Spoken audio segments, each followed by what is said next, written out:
दिन तक मौला अली, मौलाए कायनात 3 दिन तक घर आए और आके फौरन चले गए, आए आके चले गए, आए आके चले गए।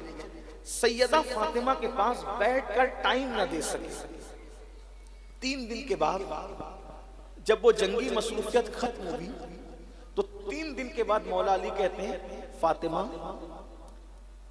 कुछ खाना चाहता हूं, भूख लगी है, भूख लगी है, कुछ खाना, कुछ है?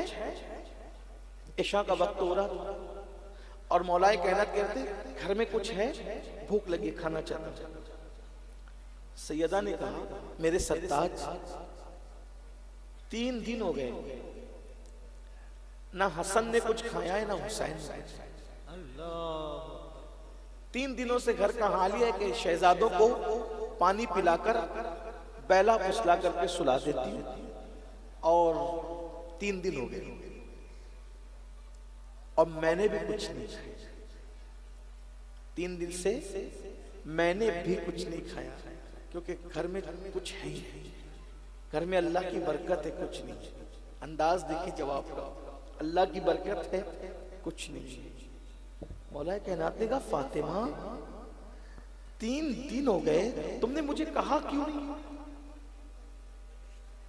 ये आप और हम सब के लिए, ये नबी का घर है, नबी के घर वाले अहलुल बैत है, इनकी मोहब्बत पर जन्नत की बशारत है, इनकी मोहब्बत पर रसूलुल्लाह के साथ जन्नत में दाखिले की बशारत है। हमने मोहब्बतों के दावे किए, इनको आइडियल नहीं बनाया। नहीं होता आज किसी के घर में फाका, आज नहीं होता है जी। फकीर लोग भी दिन में 3 मरतबा पेट भर के खाना खाते, मगर मलका फिरदौस से बरी जिनके टुकड़ों पर कायनात पल रही है, उसके घर में 3 दिन से चूल्हा नहीं जलाए। और हाल ये शौहर कह रहे, तुमने मुझे बताया क्यों नहीं? बता तो देती ना। तो क्या कहती बताए, क्या कहती? बाबा ने कहा था अली से कभी शिकायत नहीं करना। मैं कैसे शिकायत करती आपसे, और आप तो मसरूफ थे, आपकी मसरूफियत में मैं खलल पैदा करती, इसलिए 3 दिन से आपकी मसरूफियतों को देखते हुए बच्चों को भी बहला बहला कर सुला रही, मैंने भी कुछ नहीं खाया। अब मौलाए कायनात, अच्छा रुको, मैं जरा तलाश करता हूं, कोई मजदूरी अगर मिले तो मैं इंतजाम करता हूं। रात इशा के वक्त अब मजदूरी ढूंढने निकले हैं वो अली जो वलियों का सरदार, सुभान अल्लाह, खातिमुल विलायत, फातिह खैबर है। और अहले सुन्नत के अकीदे में इमाम अहले सुन्नत कहते हैं शान अली ये मुर्तजा ये है, असले नस्ले सफा वस्ले वजहे खुदा, नबी की नस्ल की असल को अली कहते हैं और खुदा के कुर्ब के सबब को अली कहते हैं।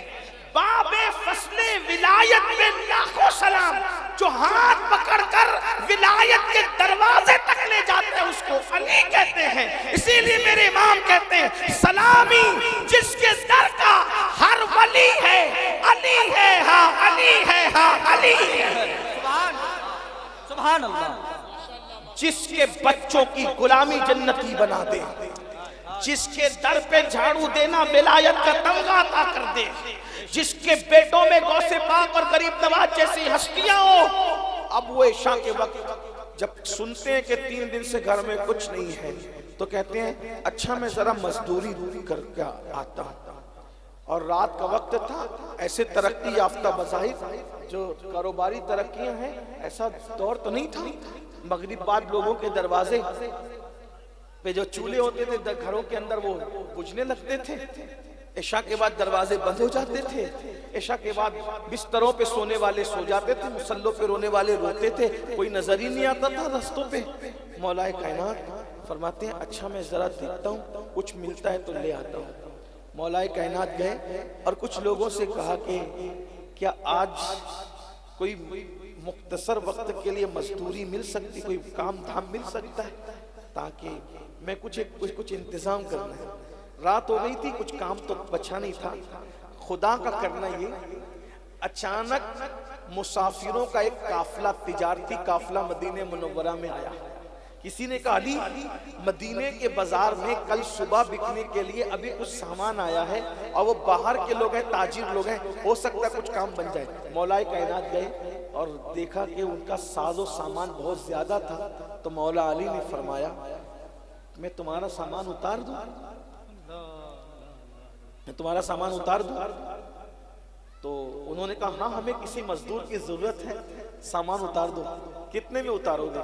मौला कायनात ने कहा तुम्हें जो देना है दे देना, मैं सामान उतार देता हूँ। उन्होंने कहा सारा सामान उतार दीजिएगा, ए जवान सारा सामान उतार देना, बदले में हम तुम्हें 2 दिरहम देंगे, 2 चांदी के सिक्के 2 दिरहम देंगे। यहां मैं अपने जवानों की तवज्जो चाहता हूं। इतनी बड़ी हस्ती जो फतेह मक्का के दिन रसूलुल्लाह के कंधों पे खड़े की जाती है, इतनी बड़ी हस्ती जो शबे हिजरत रसूलुल्लाह के बिस्तर पे सुलाई जाती है, इतनी बड़ी हस्ती जिनके बारे में आका फरमाते हैं अली जिसको चिट्ठी देंगे रुक्का देंगे वो पुल सरात से सलामती के साथ गुजरेगा, वरना कट के गिर जाएगा। इतनी बड़ी हस्ती हलाल रोजी के लिए अजनबी मुसाफिरों के सामान को अपने कंधों पे उठा रही है, और हमारे जवानों को हलाल रोजी कमाने में शर्म आती है। अल्लाह के बंदो, जब अपने आप को गुलाम अली कहते हो तो आका हलाल कमाने के लिए बोझ उठा रहा है, तो तुम हलाल की तरफ तवज्जो क्यों नहीं करते?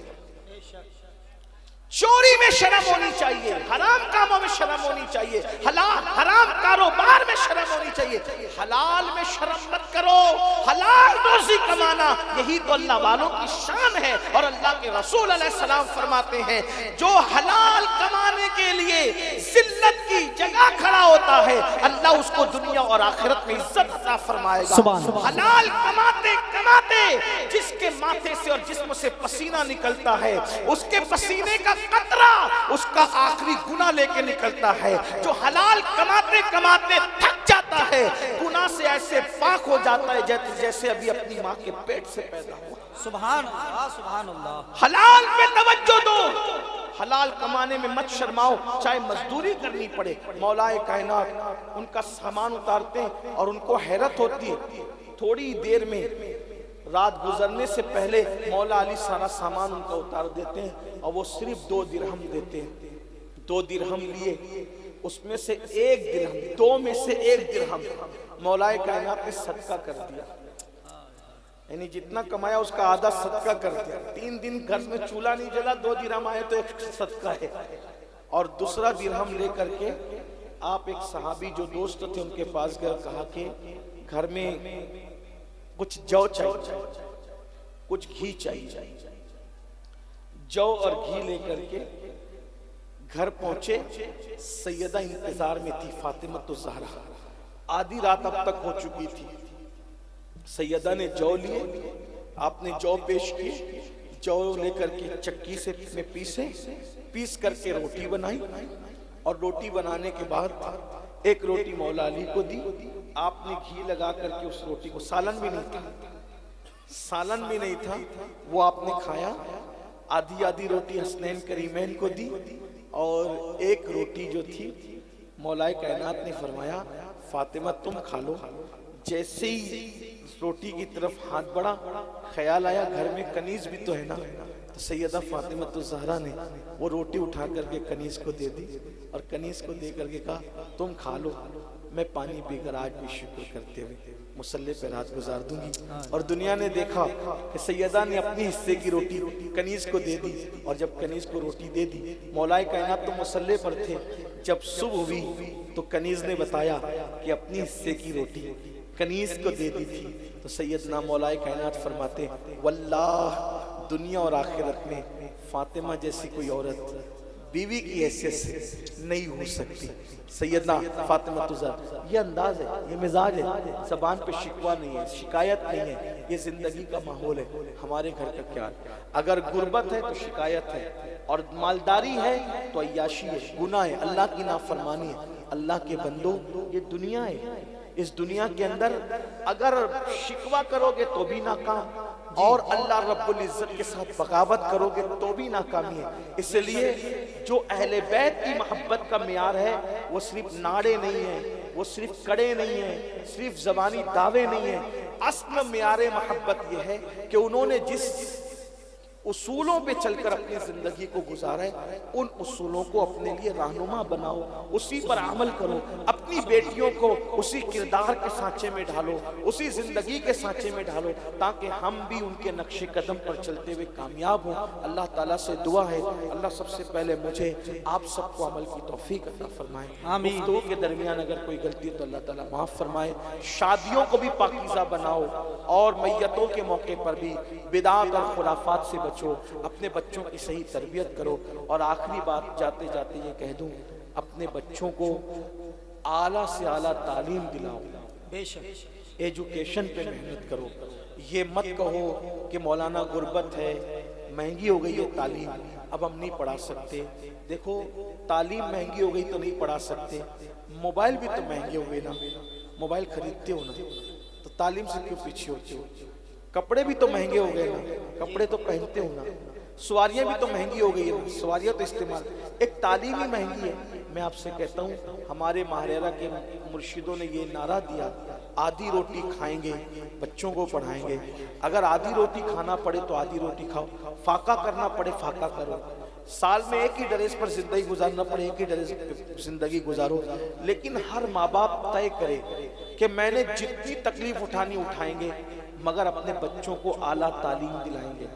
डॉक्टर बनाओ, इंजीनियर बनाओ, लॉयर बनाओ, जज बनाओ, टीचर बनाओ, डॉक्टर बनाओ, इंजीनियर बनाओ, और सबसे पहले अपने बच्चों को सच्चा और अच्छा मुसलमान बनाओ। हर बच्चे को कुरान सही पढ़ना आना चाहिए, हर बच्चे को इस्लामी अकीदा मालूम होना चाहिए, हर बच्चे को जो वो सुन्नियत का अकीदा मालूम होना चाहिए, ईमान और कुफ्र का फ़र्क मालूम होना चाहिए, सहाबा और अहले बैत और औलिया किराम का मकाम मर्तबा, रसूलों का मकाम मर्तबा, अल्लाह रब्बुल इज़्ज़त की शान, ये सारी चीज़ों का इल्म अपने बच्चों को होना चाहिए, ताकि हमारे बच्चों के ईमान पर, अकीदे पर कोई डाका ना डाल सके।